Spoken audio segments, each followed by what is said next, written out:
अस्सलाम वालेकुम जी। आज का हमारा टॉपिक है रेस्ट मैस और फिर हम देखेंगे ज़ीरो रेस्ट मैस पार्टिकल्स कौन से होते हैं, उनकी क्या खूबियाँ हैं। तो जनाब रेस्ट मैस आपके पास एम जो सिंबल होगा वो मास ऑफ द ऑब्जेक्ट के लिए हम इस्तेमाल करते हैं जब कोई पर्सन उसको मेजर करेगा। कहाँ पे? At rest relative to the object.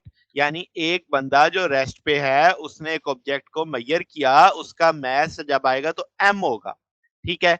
तो इस सादा एम को हम रेस्ट मास कह देते हैं, लेट्स से। तो आप इसका मतलब जो रेस्ट पे रहते हुए आपने किसी चीज का मास मेजर किया वो रेस्ट मास है, जो सिर्फ ग्रेविटी की वजह से ही होगा।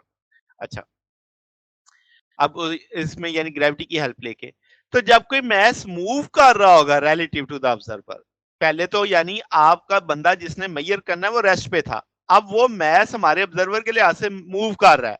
तो सिर्फ एक ही तरीका होगा उस मास को मेजर करने का कि या हम उसकी कोलिजन होते देखें या ऐसा कोई जरिया जिसमें मोमेंटम इन्वॉल्व हो जाए। क्यों? क्योंकि चलते हुए मैस का जो ऑब्जेक्ट का जो मैस है वो आप सिर्फ मोमेंटम से यानी मेजर नहीं कर सकते। आपको सिर्फ जो मीनिंगफुल मैस मिलेगा वो रेस्ट मैस मिलेगा। जैसे हम इलेक्ट्रॉन की बात करें, तो इलेक्ट्रॉन रिवॉल्व कर रहा है, जब वो कोलाइड करेगा, फिर हमें उसकी मोमेंटम की चेन दिखाई देगी। उस मोमेंटम की चेन से हम क्या कर सकते हैं कि उसकी एनर्जी की चेन फिर हम मैस की तरफ जा सकते हैं। तो इसीलिए जब हम टर्म मैस बोलते हैं तो आम तौर पे ये रेस्ट मैस ही तस्वुर किया जाता है। अब जीरो रेस्ट मैस पार्टिकल क्या है? ऐसे एलिमेंट्री पार्टिकल जो मैसलेस होंगे, उनका यानी उनका whose invariant mass is zero, यानी उनके मैस है ही नहीं तो उनमें चेन जीरो होगी। तो दो तरह के मैसलेस पार्टिकल्स होते हैं जो गैस बोजान से ताल्लुक रखते हैं। एक फोटान है जो आपके पास इलेक्ट्रोमैग्नेटिज्म का कैरियर है, एक ग्लून है जो कि स्ट्रॉन्ग फोर्स का कैरियर है। अब जो कैरियर का आप लफ्ज सुनते हैं तो एक बेसिक फोर्स आपकी कौन सी होती है? ग्रेविटी। तो उसके ग्रेविटॉन होता है उसका जो कैरियर होता है। अच्छा, तो हम बात कर रहे हैं फोटान की। फोटान आपके पास एक मैसलेस और चार्जलेस पार्टिकल है। 1905 में आइंस्टाइन ने जब पेपर पब्लिश किया तो उसने कहा कि आपके पास फोटॉन के मुतालिक उसने प्रपोज किया कि जो फोटो इलेक्ट्रिक इफेक्ट और ब्लैक बॉडी रेडिएशन में उसने इसकी मदद से समझाया। तो अब जो हम एनर्जी मोमेंटम रिलेशन पिछले लेक्चर में पढ़ चुके हैं, तो ई स्केयर बराबर है P square C square plus M naught square C की पावर 4, जो कि रेस्ट मास जीरो है। तो आपने एम नॉट जीरो कर दिया तो ई बराबर आ गया पी सी के। हम जानते हैं ई इक्वल, तो वो यहाँ से सी सी से कट जाएगा। मोमेंटम होता है P is equal to M V, तो वी बराबर आ जाएगा सी के। अब वैक्यूम में जो फोटॉन मूव करेगा वो स्पीड ऑफ लाइट से करेगा, ये चीज बता रही है। तो मैसलेस पार्टिकल हमेशा स्पीड ऑफ लाइट से चलते हैं। अब एक्सपेरिमेंटल थ्योरी ये बताती है कि फोटॉन मैसलेस है तो मगर उसका मोमेंटम नहीं, मोमेंटम तो है, यानी मोमेंटम नॉन जीरो है। तो इसी वजह से लाइट बेंड करती है ग्रेविटी की वजह से, क्योंकि जबकि उसका मैस जीरो है मगर मोमेंटम जीरो नहीं है, इस वजह से उस पर इफेक्ट आता है। अच्छा, अगर अगर फोटॉन मैसलेस ना होता तो क्या वो स्पीड ऑफ लाइट से चल पाता? नहीं, वो कभी भी स्पीड ऑफ लाइट से नहीं चल पाता।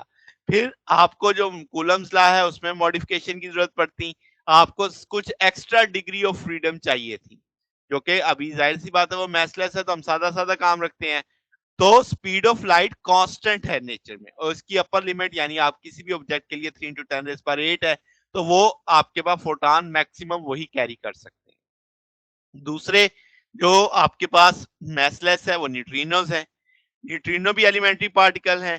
इनकी स्पिन हाफ इंटीगर होती है और ये वीक यानी आपके पास सब एटॉमिक फोर्सेस और ग्रेविटी के साथ इंटरेक्ट कर सकता है। न्यूट्रिनो का नेम इसलिए है क्योंकि ये इलेक्ट्रिकली न्यूट्रल था और इसका रेस्ट मास इतना कम है कि बड़े लंबे अरसे तक तो समझा गया जीरो ही है, मगर हकीकत में जीरो होता नहीं है, मगर वो इंतहाई कम होता है। न्यूट्रिनो तीन तरह के होते हैं, electron neutrino, muon neutrino, tau neutrino. अब आपके पास ये जो न्यूट्रिनो है, जैसे मैंने कहा बड़े लंबे अरसे तक यही सोचा गया कि ये मैसलेस है, मगर ये जो तीन डिस्क्रीट न्यूट्रिनो मैसेज हैं इनके मैसेज स्लाइटली डिफर करते हैं। यानी होता है मास और तीनों के मासेस में फ़र्क होता है। जो मास ऑफ न्यूट्रिनो है वो इतना स्मॉल है कि बाकिया जितने भी एलिमेंट्री पार्टिकल्स के साथ है, तो अगर आप इन तीनों का सम करो तो वो इलेक्ट्रॉन के मास से 1,00,000 गुना कम होगा। यानी कि आप सोचो कि इलेक्ट्रॉन का मास कितना कम है, तो 1 मिलियन यानी 10 लाख गुना वो उससे क्या होगा, कम होगा, तीनों का मास सम करने के बाद भी। तो न्यूट्रिनो से पहले हम कहते हैं कि अगर हम कहते हैं कि यानी वो ऑसिलेट करेंगे, तो ये अज्यूम किया गया कि वो मासलेस हैं, तो माना गया कि वो स्पीड ऑफ लाइट से चलेंगे। तो इसका मतलब आपके पास स्पेशल थ्योरी ऑफ रिलेटिविटी में जो न्यूट्रिनो की वेलोसिटी है वो यानी क्लोजली रिलेट करती है उसके मास से। अगर मास होता तो वो कभी भी स्पीड ऑफ लाइट से ना चल पाते, तो इसका मतलब वो स्पीड ऑफ लाइट से कम चलेंगे। अब उनके टाइनी मास की वजह से जो उनकी प्रेडिक्टेड स्पीड है वो हम कह देते हैं क्लोज है स्पीड ऑफ लाइट के, तमाम एक्सपेरिमेंट के एग्जैक्ट इक्वल नहीं मानते। तो जो जितने भी हमारे डिटेक्टर हैं वो इतने सेंसिटिव नहीं है कि जो स्पीड ऑफ लाइट और उसके जो इंतहाई करीब स्पीड है उसका फर्क डिटेक्ट कर सके, तो इसलिए हम उसको मान लेते हैं कि वो स्पीड ऑफ लाइट से ही चल रहे हैं। तो ये हमारे पास आज का टॉपिक था। अगर आपको इसमें कोई बात पूछनी हो, डाउट हो, तो नीचे कमेंट्स में पूछ सकते हैं। वीडियो अच्छी लगी हो तो वीडियो को लाइक कीजिएगा, दोस्तों के साथ शेयर कीजिएगा, चैनल को सब्सक्राइब कर दीजिएगा। अब तक के लिए इतना ही, बाकी इंशाल्लाह फिर नेक्स्ट देखेंगे। ओके, अल्लाह हाफिज।